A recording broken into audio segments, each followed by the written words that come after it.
quis ficar de fora aqui dos festejos do 50º aniversário aqui da Revolução de 1974, portanto queremos também associar-nos aqui às comemorações do 25 de Abril, e então aquilo que nós entendemos que seria apropriado para celebrar aquilo que é Paredes de Cora e o 25 de Abril, estando aqui em Lisboa, foi justamente organizar aqui esta exposição, Os Corenses e o 25 de Abril. E que exposição é esta? É uma exposição humilde, que resulta aqui do contributo de várias pessoas que estiveram envolvidas num período histórico que começa em 1961, aqui com o início da Guerra Colonial. Como a grande maioria das pessoas aqui saberá, a Guerra Colonial começa aqui com os ataques do 4 de Fevereiro à cadeia de São Paulo, em Luanda, e é justamente a partir daí que nós então quisemos fazer esta viagem, que terminará depois em 1976, com a eleição pela primeira vez pelo povo de um presidente de Câmara Municipal em Paredes de Cora. Obviamente que isto foi um período e um percurso que foi transversal a qualquer sede de concelho em Portugal. Toda a gente conhecerá alguém, ou pelo menos terá tido na família um familiar ou um parente que terá estado envolvido aqui neste conflito. Mas eu gostava de começar justamente aqui com esta homenagem que nós fazemos aos militares que infelizmente foram, mas ou não voltaram, ou então ficaram por lá em definitivo. Faleceram aqui na Guerra do Ultramar, entre 1961 e 1975, 13 militares nascidos em Paredes de Cora. E vocês vão poder encontrar aqui uma síntese biográfica de todos eles, aqui nestas colunas, e depois, ali no final, também o último, que infelizmente já morreu depois do 25 de Abril. À parte disso, também queremos agradecer a todos aqueles que se envolveram nesta montagem, nesta exposição, cujo nome está aqui. Nós vamos fazer aqui uma visita guiada. Se tiverem alguma questão, obviamente, coloquem. Obviamente queremos fazer aqui também desta viagem uma conversa interativa. Estamos também aqui a aguardar a chegada aqui da nossa vereadora da Câmara Municipal de Paredes de Cora, a doutora Maria José Moreira.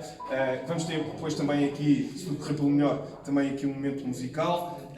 Mas, começando então aqui com o primeiro painel, o primeiro momento que nós gostaríamos de destacar é justamente o início da guerra e o primeiro corense aqui que faleceu em combate. Isto aconteceu no dia 7 de agosto de 1961, chamava-se Joaquim dos Santos Mendes, fazia parte do Exército. Como eu tinha dito, a Guerra Colonial começa no dia 4 de Fevereiro, com os ataques à cadeia de São Paulo em Luanda. No mês a seguir, há aqui uma intensificação por parte da UPA. A UPA é a União dos Povos Angolanos, que tinha uma matriz étnica muito assente nos povos que estão em Angola no norte, ali na fronteira com o Congo, nomeadamente aqui com os Bakongos. Houve aqui, portanto, uma série de ataques muito sérios, mesmo muito macabros até, onde resultou a perda de vida de muitos dos colonos que, naquele mês de março, basicamente não puderam ter a defesa da parte das forças militares ou das forças de segurança que estavam naquela província ultramarina. Então estiveram entregues à sua sorte e muitos deles perderam aqui a vida. Os ataques intensificaram-se e então, na altura, o Estado Novo também levou algum tempo a reagir. Ficou para a história aquela famosa frase do Presidente do Conselho de Ministros, António de Oliveira Salazar, quando ele diz para Angola e em força, e efetivamente esta operação que nós aqui vemos, que é a Operação Viriato, é a primeira grande operação da Guerra Colonial. Eu diria que os especialistas obviamente falarão aqui 4, 5, a Operação Mar Verde, a Operação Tridente, a Operação Nogórdio. Esta é a primeira grande operação da Guerra Colonial e efetivamente de todas aquelas que eu falei agora, esta é a única onde, felizmente ou infelizmente, aqui no caso do Joaquim dos Santos Mendes, vai morrer aqui um militar nascido em Paredes de Cora. Esta operação visava atacar o centro nevrálgico da UPA, que era Nambuangongo, e infelizmente o Joaquim dos Santos Mendes não chega a entrar em Nambuangongo. Ou seja, ele morre aqui 3 dias antes da tomada de Nambuangongo por parte das tropas portuguesas. Aqui nós vemos várias cartas também trocadas, vários aerogramas trocados. Isto aqui, portanto, resultou, como eu disse, aqui de um apelo que a Casa Corense em Lisboa fez através das redes sociais, através de Notícias de Cora, através aqui do Passa a Palavra por parte dos nossos associados e amigos para que pudessem, de alguma forma, também emprestar temporariamente aqui espólio.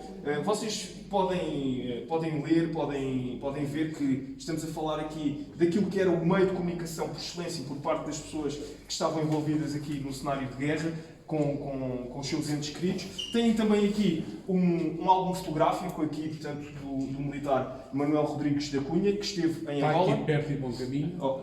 Então, esteve na Guiné? Então pronto, olha, assim dou-lhe a palavra e pode fazer aqui também uma breve explicação daquilo que as pessoas podem encontrar aqui ao folhearem o álbum. Eu lá 3 anos.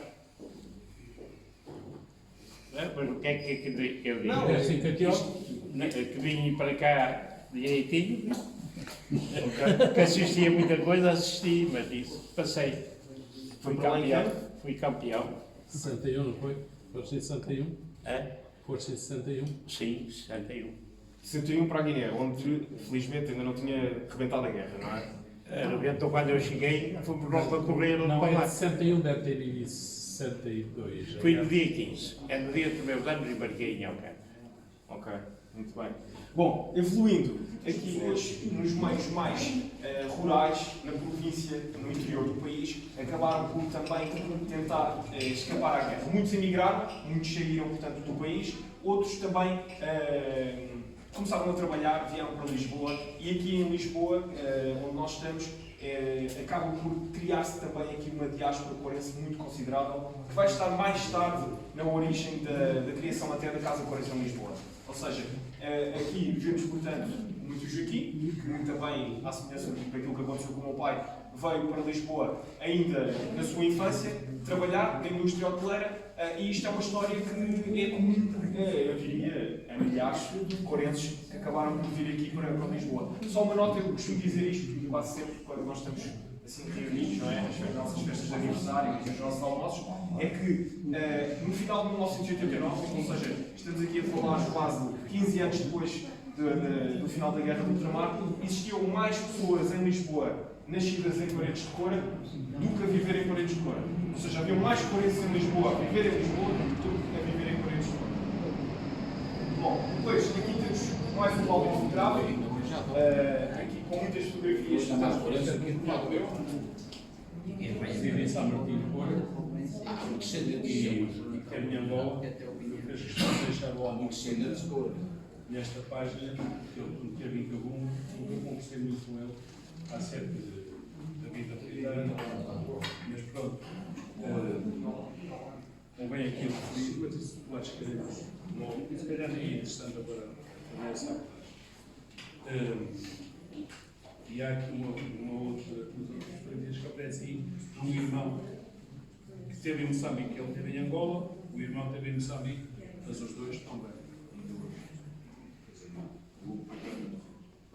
Bom, aqui este terceiro painel é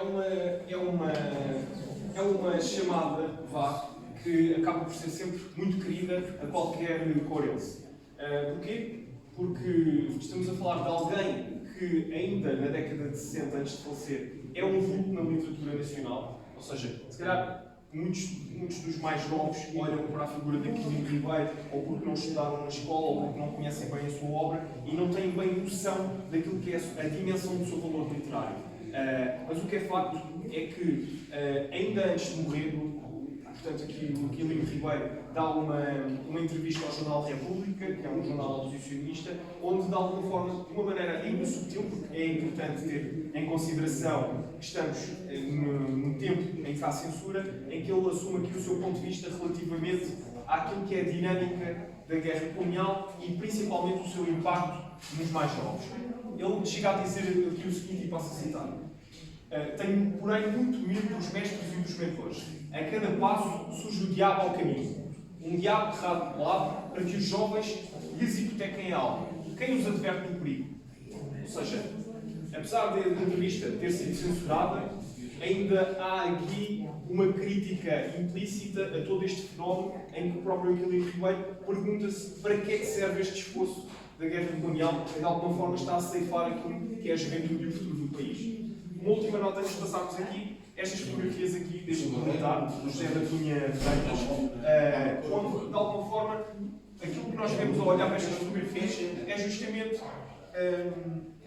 o espírito de que, se não forem as armas, é muito difícil que as pessoas que estão envolvidas neste conflito acabem por sair do lado. Portanto, quando passarem aqui, gostava que também vissem com atenção estas fotografias, que elas de alguma maneira destoam um bocadinho das outras. Ou seja, enquanto nas outras nós vimos a preocupação em assegurar um registro daquilo que era uma imagem que se pretendia passar de confiança para quem visse as fotografias quando elas eram enviadas aqui para o Drop, aqui passa um bocadinho um espírito diferente. Está muito bem retratado aqui neste texto do Mário Cláudio, portanto, o Bill em Terras de Cor, em que basicamente ele explica que há aqui, portanto, um indivíduo que liga ao rádio, que se apercebe de umas notícias que lhe chamam um bocadinho aqui a atenção, mas como teme que isso seja aqui mais um fé de ver, acaba por desligar o rádio e ligá-lo mais tarde, só mesmo para confirmar que aquilo que tinha ouvido antes, de facto, veio a acontecer. Portanto, é imaginarem, de facto, uma terra que estava fora daquilo que era o ecossistema da comunicação tal como nós hoje o conhecemos. No entanto, o que é facto é que o 25 de Abril acontece, e aqui no dia 1 de maio, então sim, a população já está ciente da mudança política que se operou em Portugal e já sai à rua. E aqui sim, nós já vemos manifestações, já existem registros fotográficos sobre o 1º de maio em Paredes de Cora. É um dia que não é propriamente um dia muito politizado, como nós vamos ver os dias que se vão seguir aqui e com o início do PREC em particular, ou seja, as pessoas acabam por sair à rua com cartazes, com algumas mensagens a pedirem de facto progresso, mas não se vê ali ainda qualquer tipo de partidarização. Eu próprio perguntava até aqui ao Sr. Armando, então, mas não havia partido Comunista em Paredes de Cora? Isso existia no país todo? E em Paredes de Cora não? E o Sr. Armando dizia, não, sobre duas coisas que aconteceram em Ponte de Lima, mas em Paredes de Cora a coisa, não tinha expressão. Portanto, chamava aqui a vossa atenção para estas 4 fotografias. Elas eram a preto e branco, mas nós regularizámos. Podem chegar aqui para ver, onde aqui veem com mais detalhe, de facto, aquilo que foi, o que foram as manifestações populares, em que vemos aqui muitas pessoas que ainda são vivas, algumas delas até, enfim, são conhecidas mesmo na vila, mas que eu acho que são muito interessantes porque mostram efetivamente aquilo que nós conhecemos nas imagens de 25 de Abril, que sempre crescemos a vê-las, não é? E que aconteceram aqui em Lisboa, de alguma forma, com uma semana de atraso, depois verificaram-se aqui na vila. Depois de 25 de Abril, começa aqui o processo de descolonização. A Guiné já havia declarado independência ainda antes de 25 de Abril, até tinha sido reconhecida pelas Nações Unidas. Portanto, o reconhecimento da independência da Guiné-Bissau é o primeiro que acontece pós 25 de Abril, e aqui nós vemos aqui o Sr. Armando, quando era jovem, ainda antes de sair da Guiné. Quero falar aqui um bocadinho sobre a sua experiência aqui na Guiné, sem avançar muito antes de passarmos a ler. Eu fui militar na Guiné, já todos perceberam.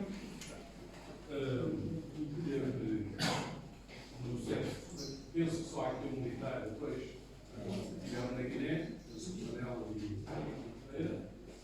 Portanto, teve no apartamento do setor de farinha, mais propriamente no apartamento de Cajamari, que pertencia ao setor de farinha, e posteriormente em Catió, que aqui o Manel teve em Catió, portanto conhece, e posteriormente no apartamento, no setor de Catió, no apartamento do Chogué. O Chogué não era apartamento nenhum, o Chogué era uma população que a minha companhia, porque eu não era batalhão, era companhia, fomos abrir esse apartamento no Chogué. Isto aqui ainda foi em Cajamari, estivemos lá só 6 meses, embora. Tirava-se o IAO, tirava-se aqui a recruta, depois a especialidade, e o IAO ia-se tirar o trabalho. Porquê? O IAO tirava-se o trabalho, que era para o soldado se adaptar ao poder, adaptar-se à doutrina. Não era uma zona de guerra que se tirava o IAO, era a outra. Era ao mês, era o IAO, e posterior, e a seguir fomos, então, para uma zona de guerra, neste caso seria Cajamari.